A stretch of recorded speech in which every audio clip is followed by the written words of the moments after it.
நம்முடைய பிதாவாகிய தேவனாலும் குமாரனாகிய இயேசு கிறிஸ்துவினாலும் பரிசுத்த ஆவியினாலும் உங்களுக்கு கிருபையும் சமாதானமும் இந்த நாளிலே உண்டாவதாக. நம் அப்போஸ்தலர் நடபடிகளை தொடர்ந்து தியானித்து வருகிறோம். ஆண்டவராகிய இயேசு கிறிஸ்து பரமேறின பின்பாக பரிசுத்த ஆவியை அனுப்பி சீடர்களை கொண்டு செய்த பணிகளிலே மிக பிரதானமான பணி அப்போஸ்தலர் 12ஆம் அதிகாரத்திலே சொல்லப்படுகிறது. அப்போஸ்தலர் 1ஆம் அதிகாரத்திலிருந்து 2ஆம் அதிகாரத்திலிருந்து இந்த 12ஆம் அதிகாரம் வரையிலும் பேதுருடைய ஊழியங்கள் நேரடியாகவும் மற்ற சீடருடன் சேர்ந்து செய்யப்படுகிறதை நாம் பார்க்க முடியும். அதற்கு முத்தாய்ப்பாக 12ஆம் அதிகாரத்திலே 1ஆம் வசனம் சொல்லுகிறது. நாம் வாசிக்கலாம். அப்போஸ்தலர் 12ஆம் அதிகாரம் 1ஆம் வசனம். அக்காலத்திலே ஏரோது ராஜா சபையிலே சிலரை துன்பப்படுத்த தொடங்கி யோவானுடைய சகோதரனாய் யாக்கோபை பட்டயத்தினாலே கொலை செய்தான். மிகப்பெரிய உபத்திரவத்தை ஆதி திருச்சபை சந்தித்தது.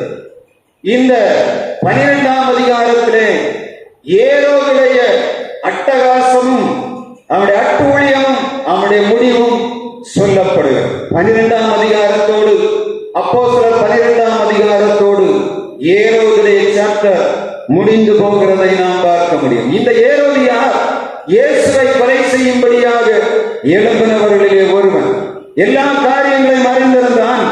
ஆனால் கிறிஸ்தவர்கள் இவர்களுக்கு எப்பொழுதும் எதிராக இருக்கிறார்கள் என்ற உணர்வு இந்த அன்னா காய்வா பிரதான ஆசாரியர்கள் சொல்லக்கூடிய யூதர்கள் மூலமாக அவங்க விதைக்கப்பட்டிருந்தபடியினாலே கிறிஸ்தவர்களை துன்பப்படுத்துவதே ஏரோது பிலாத்து அவருடைய காலங்களிலே காணப்பட்டதை நாம் பார்க்க முடியும்.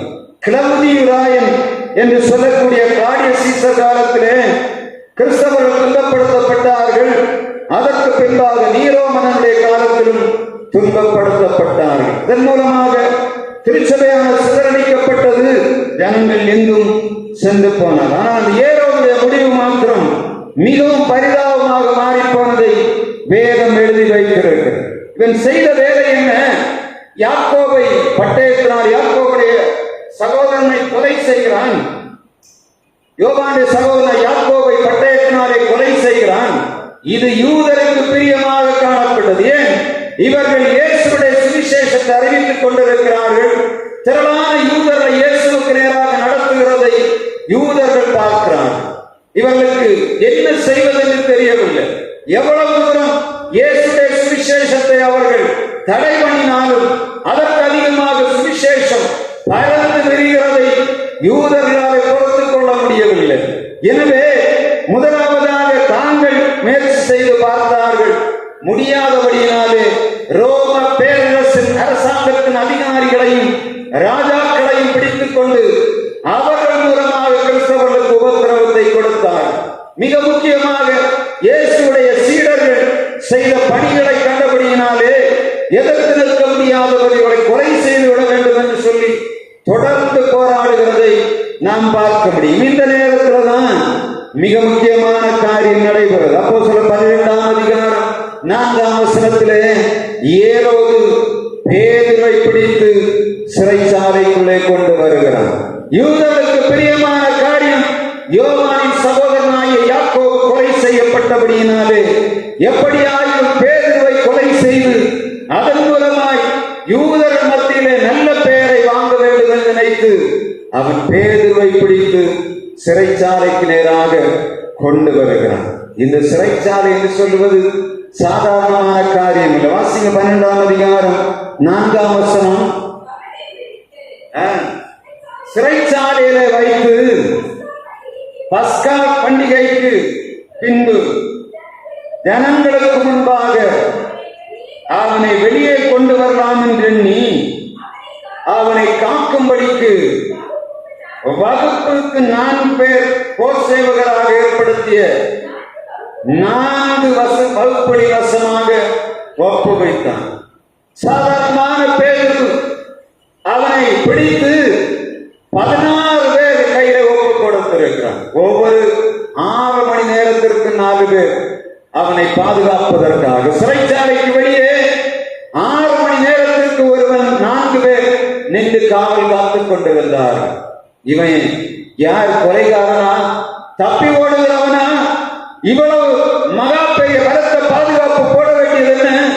அவனுக்கு தெரிந்தது இந்த பேதுரு சாதாரணமான ஆள் அல்ல, அவன் மிகப்பெரிய பலசாலி என்பதை எப்படி அறிந்து கொண்டார்கள்? தேவன் அவனோடு கூட இருப்பதை இந்த வார்த்தை நமக்கு எடுத்து காட்டுகிறது. 16 பேர் ஒரு மனிதன் சிறைச்சாலையில பாதுகாப்பதற்கு வைத்திருக்க. இதை தாண்டி இங்க பாத்தீங்கன்னா 2 பேர் அவன் கூட எப்பவுமே இரவு நேரத்துல படுத்திருந்தார். எப்படி?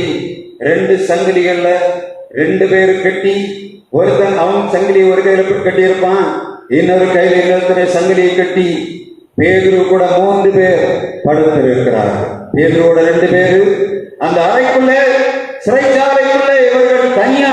பேதுரு படுக்கவில்லை, அவன் தப்பித்து ஓடி விடுவான் என்று சொல்லி பேதுருடைய கையிலே சங்கிலியை கட்டி இன்னொரு போர்ச்சேவன் கையிலே சங்கிலியை பிணைத்து விடுவான். இந்த பக்கத்துல ஒருவன் நகர முடியாது, கையசைத்தா 2 பேர்ல ஒருவன் எழுப்பி என்ன பண்ணி போடுவான்?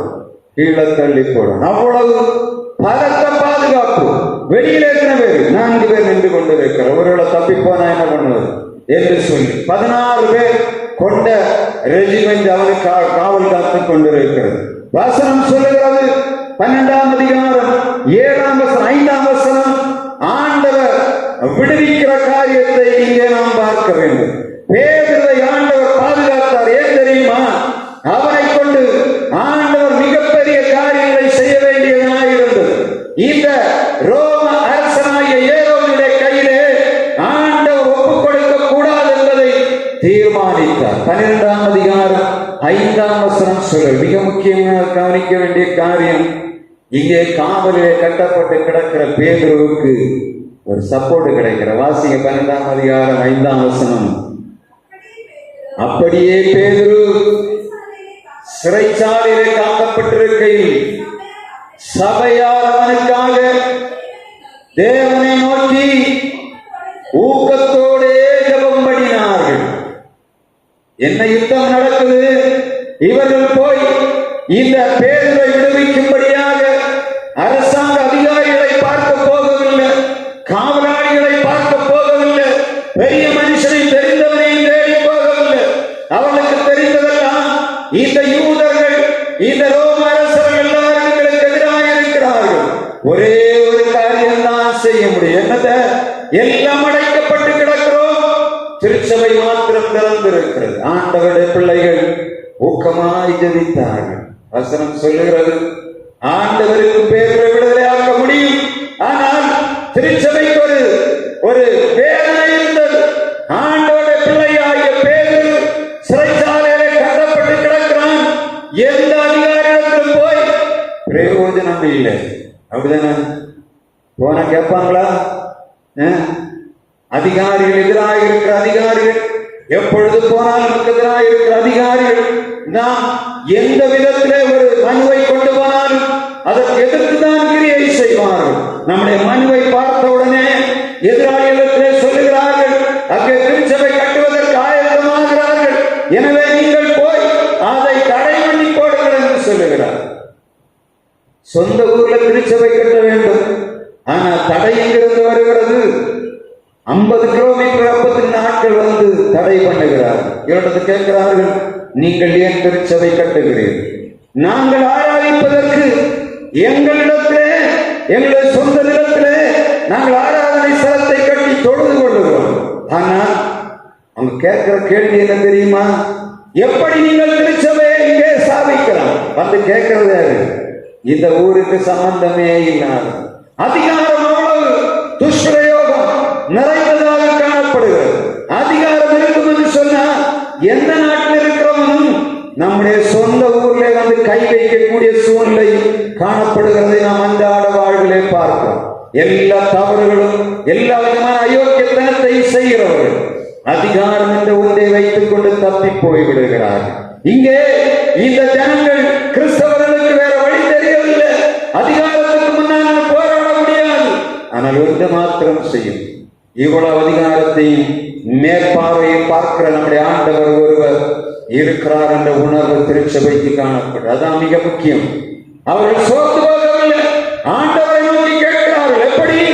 உங்களுடைய பிள்ளை இந்த தேசத்திலே உங்களுடைய சுவிசேஷம் அறிவிக்கும்படியாக எல்லா காரியங்களையும் செய்கிற மனிதன் கட்டப்பட்டு கிடப்பது உமக்கு சித்தமா? நீ விடுதலையாக்க வேண்டும் என்று சொல்லி திருச்சபையான தன்னுடைய ஜெபத்தை ஏறெடுத்துக் கொண்டிருக்கிறது. ஆண்டவர் சும்மா இருக்க முடியுமா? வசனம் சொல்கிற வாசிய 12ஆம் அதிகாரம் 7ஆம் வசனம். அப்பொழுது கர்த்தருடைய தூதன் அங்கே வந்து நின்றான். அறையிலே வெளிச்சம் பிரகாசித்தது.